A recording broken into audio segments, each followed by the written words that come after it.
अस्सलामुअलैकुम नाज़रीन, आप देख रहे हैं पाकिस्तान स्टोरी और मैं हूं आपका मेज़बान खालिद खान। आज जिस इंसान का मुझे इंटरव्यू हासिल करने का मौका मिला और शर्फ हासिल हुआ है, वो गरीबों के लिए आवाज़ उठाते हैं, गरीबों के लिए कई काम करते हैं। चेयरमैन और बानी हैं पाकिस्तान स्टेट एजेंसी एसोसिएशन के और बड़े नफीस इंसान हैं।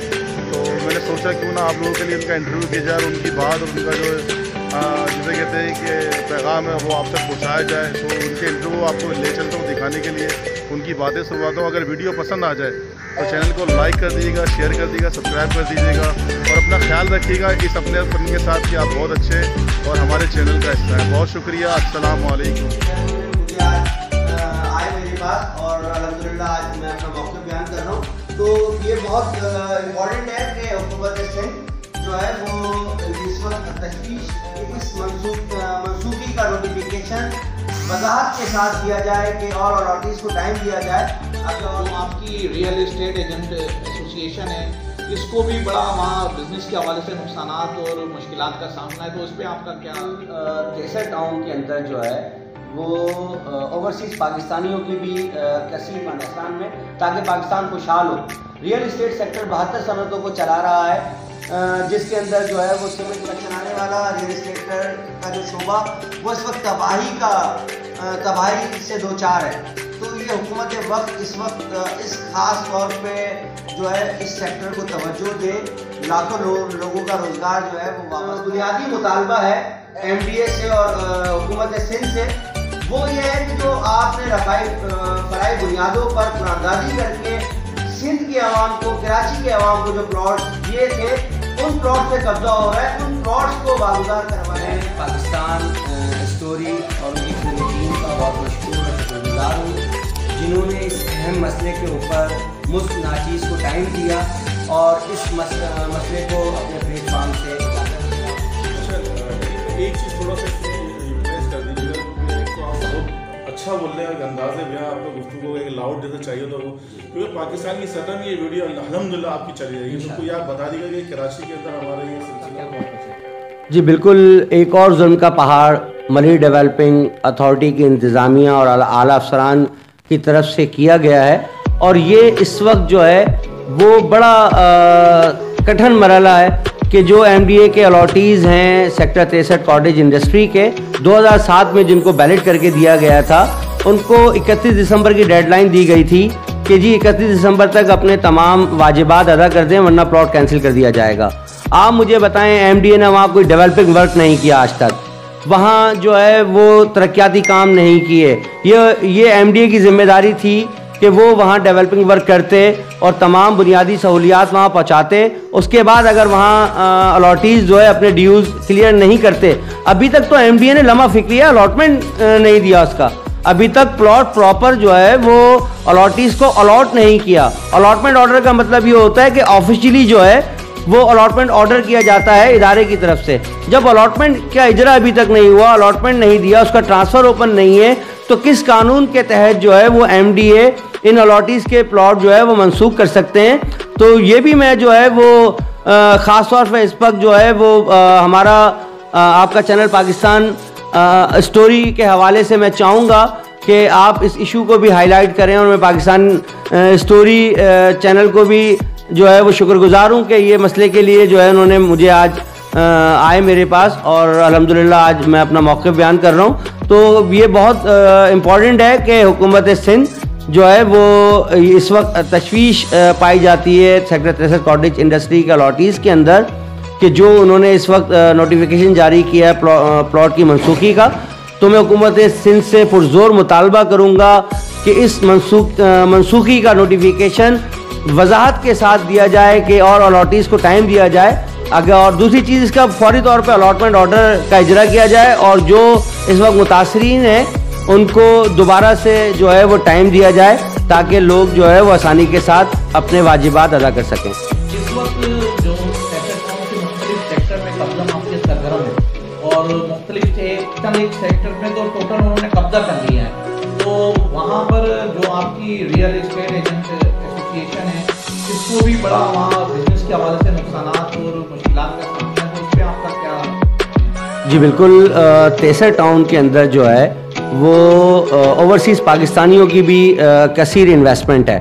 हमारे वज़ीर आज़म और वज़ीर ख़ारजा जो है वो पाकिस्तान के अंदर इन्वेस्टमेंट के हवाले से मुख्तलिफ़ दौरे करते हैं मुख्तलिफ़ ममालिक के।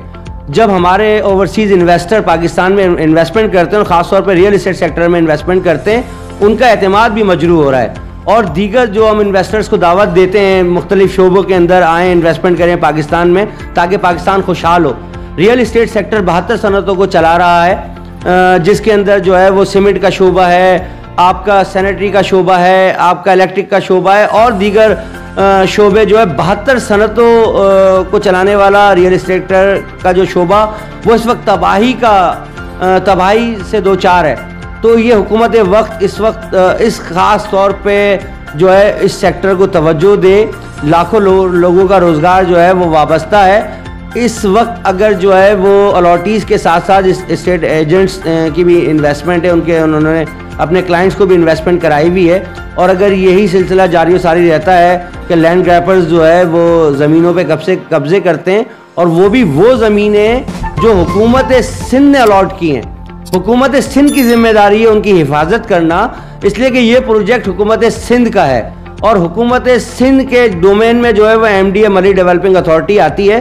तो MDA के जो आला अफसरान हैं उनकी मिली भगत से उनकी सरपरस्ती में जो है वो कब्ज़े करवाए जा रहे हैं। तो इसकी ज़िम्मेदारी हुकूमत सिंध पर आती है, इसलिए कि उसकी हिफाजत की ज़िम्मेदारी भी हुकूमत सिंध ही के डोमेन में आएगी। तो मैं हुकूमत सिंध से अपील करूँगा कि फ़ौरी तौर पे वहाँ से अलॉटीज़ के प्लॉटों पर कब्ज़ा किया जाए, जो आपने गरीब लोगों को रफ़ाई फलाई बुनियादों पे अलॉट किए गए थे, उन प्लॉटों पे कब्ज़ा किया जा रहा है। अब इस वक्त मुख्तलिफ चैनल्स के ऊपर और मुख्तलिफ वेबसाइट्स के ऊपर आप बहुत ज़्यादा नाला नज़र आते हैं MDA के रवैये के, जो उनका करप्शन वाला रवैया है लोगों के साथ, उस पर आपका क्या कहते हैं? जी बिल्कुल, MDA जो है वो डबल क्रॉस कर रहा है हुकूमत सिंध को भी। नासिरुद्दीन शाह साहब ने जो है वो फ्राइडे को MDA के हेड ऑफिस का दौरा किया और वहाँ अहकामात जारी किए कि फौरी तौर पे ऑपरेशन का आगाज़ किया जाए। और जो तशवीश पाई जाती है सिंध की आवाम में कुरानंदाजी के हवाले से, उसके हवाले से भी तहकीकात का आगाज़ किया जाए और कब्ज़े छुड़वाए जाएँ। MDA ने जो है वो अलॉटीज़ के सेक्टर 11, सेक्टर 77, सेक्टर 38 और दीगर सेक्टरों के अंदर ऑपरेशन करना था। उधर ऑपरेशन करने के बजाय दीगर एरियाज़ में दीगर गोड्स के ऊपर ऑपरेशन तो शुरू हो गए, मगर जो अलॉटीज़ की ज़मीन है जो सिंध गवर्नमेंट ने कुरानंदाजी करके दी थी, उस पर अभी तक ऑपरेशन का आगाज़ नहीं हुआ। तो मेरा जो बुनियादी मुतालबा है MDA से और हुकूमत सिंध से, वो ये है कि जो आपने रफ़ाई फलाई बुनियादों पर कुरानंदाजी करके सिंध की आवाम को, कराची के आवाम को जो प्लॉट्स दिए थे, उन प्लॉट्स पे कब्जा हो रहा है। उन प्लॉट्स को वागुजार करवाया जाए, उस ज़मीन को वागुजार करवाया जाए जो इस वक्त अवामी ज़मीन है और गरीब लोगों को अलॉट करके। कब्जे के हवाले से खुसूसन कराची के अंदर लैंड माफिया बहुत सरगर्म अमल है और आप मीडिया का खुसूसन जो है वो इसमें अहम रोल है, जो हमारी आवाज़ बनते हैं, जो हमारा पैगाम जो है वो हुकूमत वक्त तक और हुकूमती इदारों तक पहुँचाते हैं। इसीलिए मैं आप मीडिया का शुक्रगुजार रहता हूँ कि आप लोग अपने कीमती वक्त में से वक्त निकालते हैं और अल्हम्दुलिल्लाह स्टेट एजेंट एसोसिएशन के जो मौक़िफ़ है उसको पेश करते हैं अवाम के साथ और हुकूमती हलकों के अंदर। तो अल्हम्दुलिल्लाह all Pakistan state agent association कब्ज़े के हवाले से एक मौसर आवाज़ है, लैंड माफिया के ख़िलाफ़ एक मौसर आवाज़ है। दूसरा ये है कि हम अवामी इशूज़ को जो है वो हाईलाइट करने के साथ हल करवाते हैं और ख़ास तौर पे जो हमारी स्टेट एजेंट बिरादरी के मसाइल हैं FATF के हवाले से, मनी लॉन्ड्रिंग के हवाले से, इसके अलावा जो है वो उनके लेन देन के मामलात होते हैं, रजिस्ट्रार ऑफिस के मामलात होते हैं, जनरल पावर ऑफ अटर्नी के मामलात होते हैं, सैलरी के मामलात होते हैं, हर जगह अल्हम्दुलिल्लाह हमारी एसोसिएशन उनकी रहनुमाई फरमाती है। मेरा आखिरी बड़ा अहम सवाल है कि जिस तरह आप देखते हैं कि कराची में लैंड ग्रैबिंग कब्जा माफिया का ज़्यादा रुझान कुछ कराची में बहुत ज़्यादा है मुल्क के दिगर शहरों के हवाले से, तो ऐसा क्यों है? मुल्क के दिगर हिस्सों में इतने कब्जे नहीं होते जितने कराची के अंदर हर प्लाट के ऊपर 10 फाइलें बन जाती हैं। इसके हवाले से भी कुछ बयान करें। देखिए, कराची एक इंटरनेशनल सिटी है और कराची की ज़मीन जो है वो सोना है और लैंड ग्रैपर्स का जो ख़ास तौर पे कराची के अंदर असर रसूख है उसमें सबसे ज़्यादा अमल दखल इदारों का होता है और सिंध पुलिस का होता है। इसलिए कि जब तक मुकामी पुलिस की सपोर्ट ना हो और इदारे की सपोर्ट ना हो, लैंड माफिया 1 इंच ज़मीन जो है वो कब्जा नहीं कर सकती।